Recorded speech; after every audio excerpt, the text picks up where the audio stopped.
Хей, қалайсың? Сенімен бірге мен Франикейт. Және мен өзімнің өмірімнен шаң ғана әңгіме айтып кетейін. Мен кезінде задрот болдым. 24 сағат компьютер ойнайтынмын. Қазір де ондай әдетті доғарып келе жатырмын. Себебі есейлік дегенде 19 жасы компьютер ойнап.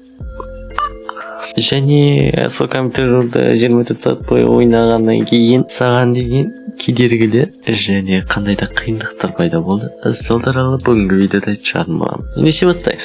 Мен кішкентай кезімде мен енді 2000 жылы сол компьютердің мынаулар пайда бола бастаған жылдары туылған болатынмын. Ол кезде енді адам туылған жылына байланысты, айналасына байланысты қабылдауы әртүрлі болады дейді. Сондықтан да менің қабылдауым көбінесе сол технология жағында болатын. Мен ең алғаш компьютерді ұмытпасам 6-7 жасымда көрдім. Оның өзінде де ол өзімнің компьютерім емес, көршілер ойнап жүрген балдар солардың үйіне бар компьютер қарайтынбыз.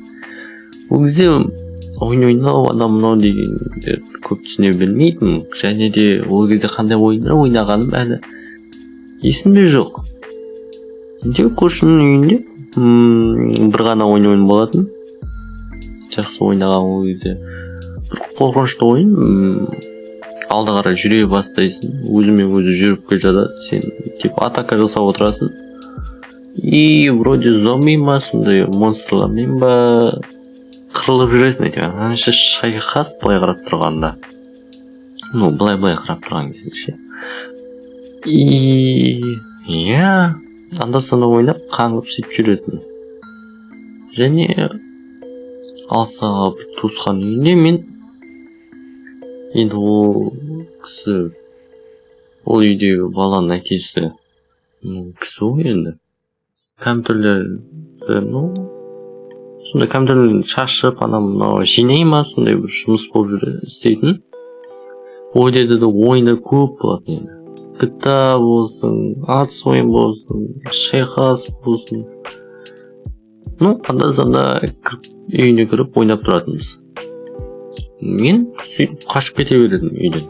Үйден қашып шығып, анаяққа барып ойнау үшін. Ол кезде енді ондай атақты ойындар анамынау деген ойда болған да жоқ.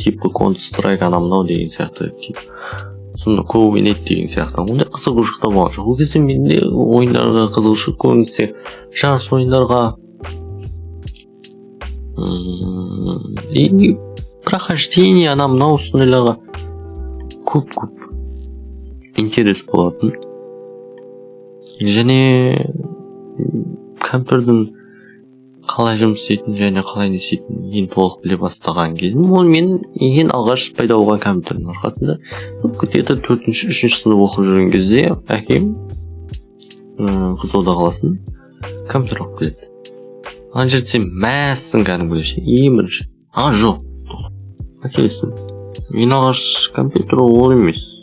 Ең алғаш сол где-то 4-3 сыныптардың кезде негізі. Бір баяғы көне компьютер болатын ол кезде. Экран мониторын арты шығып кеткен типа телевизор сияқты.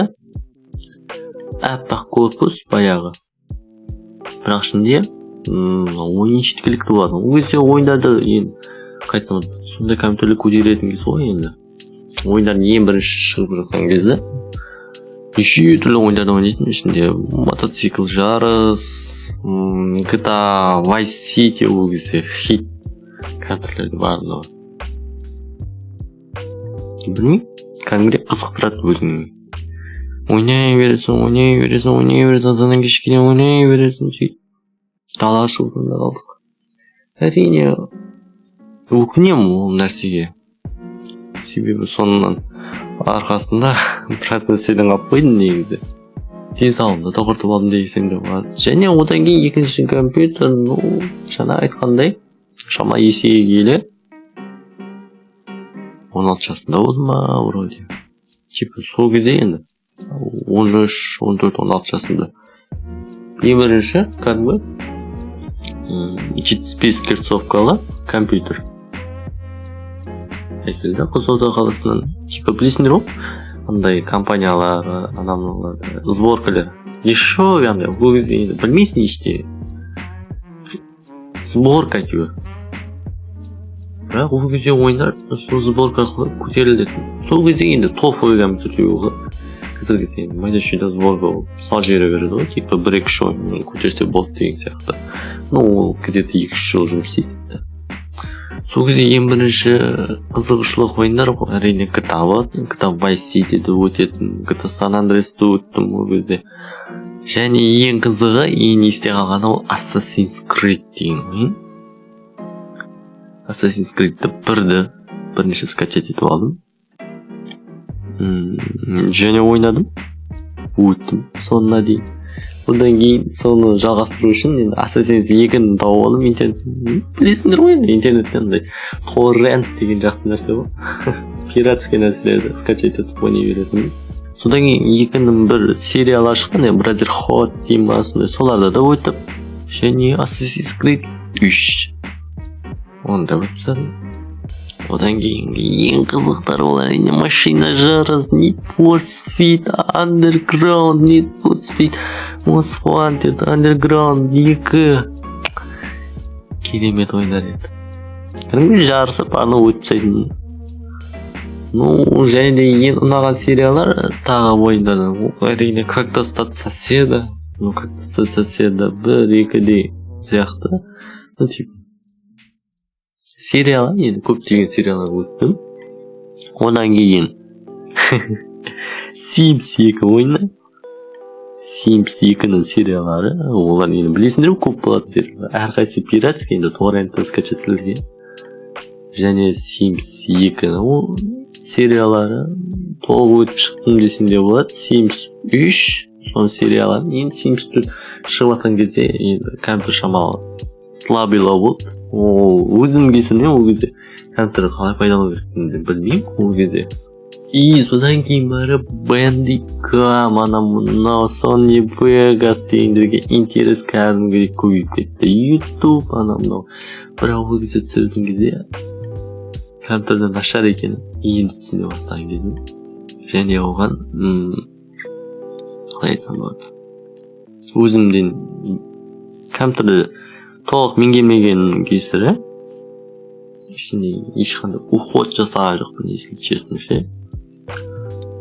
шындығын айтқанда ешқандай тазалық жасаған жоқпын жұмыстарын типа қазір шамданып жатыр ана жақта пайдамалы қай жыл одан кейін мынау болып келді қазір мен пайдаланып жүрген оны да көрсеткен болатын сендерге содан бастап менде интересім барлығы сол дизайнерлік неге түсті одан кейін Photoshop одан кейін Paint тосаймен мышкамен сурет салып жүрдім қазір уақытта мінекей ютубты жаймелеп бастап келе жатырмын алдыда әлі мақсаттар бар қойдым және соған жетуге міне тырысып жатырмын және бірге жетеміз енді айта келсек компьютерден алған шамалы аурулық бар енді мен слабый адам денсаулығым нашар көзде шамалы әлсірей бастады енді көруіне кейбір нәрселерді көре алмаймын кейбір кезде проблема болып тұрады көзім кейбір кезде тым жақсы көріп кетеді құдайға шүкір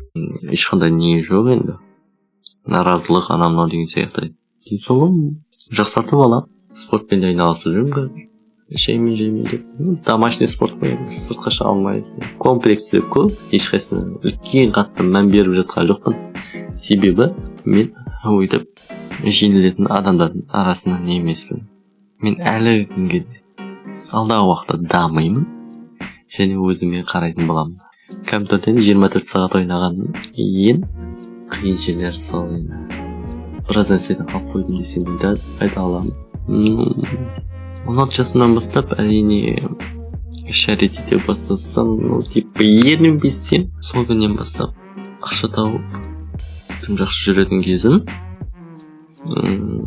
мен енді бастап келе жатырмын сондықтан до конца жетемін деп әрине тақырыптан ауытқып кеттік осымен аяқтайық бүгінгі тақырыпты мен шынымды айтсам задротпын сатырап болдым кезінде. Қазір доғардым. Қазір менде барлығы енді алдыға қойған мақсатқа жету жолындағы заттарды жасап жатырмын. Көптеген привычкалардан арылып, типа компьютер ойнап анау деген сияқты мойындарды өшіріп тастадым. Керегі жоқ деп. Көбінесе активный болып жүрмін енді осы видеоблогпен айналысатын боламын алдағы уақытта, және оны өздеріңде көретін боласыздар. Бұл Проникит арнасы, және бұл Проникит арнасы ұзақ өмір сүретін болады. Құдай қаласа миллионға да жетіп қаламыз емес, әрине жетеміз. Сендермен бірге болған мен Проникит. Егер де бұл видео ұнап жатса, лайк бас және өз пікірлерді қалдырып кет. Және сен компьютерде қанша уақыт ойнайсың, немесе басқа да хоббиларың бар ма деген сияқты сұрақтар. Өз пікірлеріңді қалдырып кетіңдер. Әрине мен барлығын оқимын, және маған оны барлығы керек, себебі мен өзімнің көрермендерімнен жауап күтемін. Және ол маған керек. Маған себебі өзім көрермендеріме сөйлескен өте қатты ұнайды. Сендермен бірге болған Проникит. Әрине қайталап айтып жатырмын. Алдыда керемет видеоларда кездескенше сау.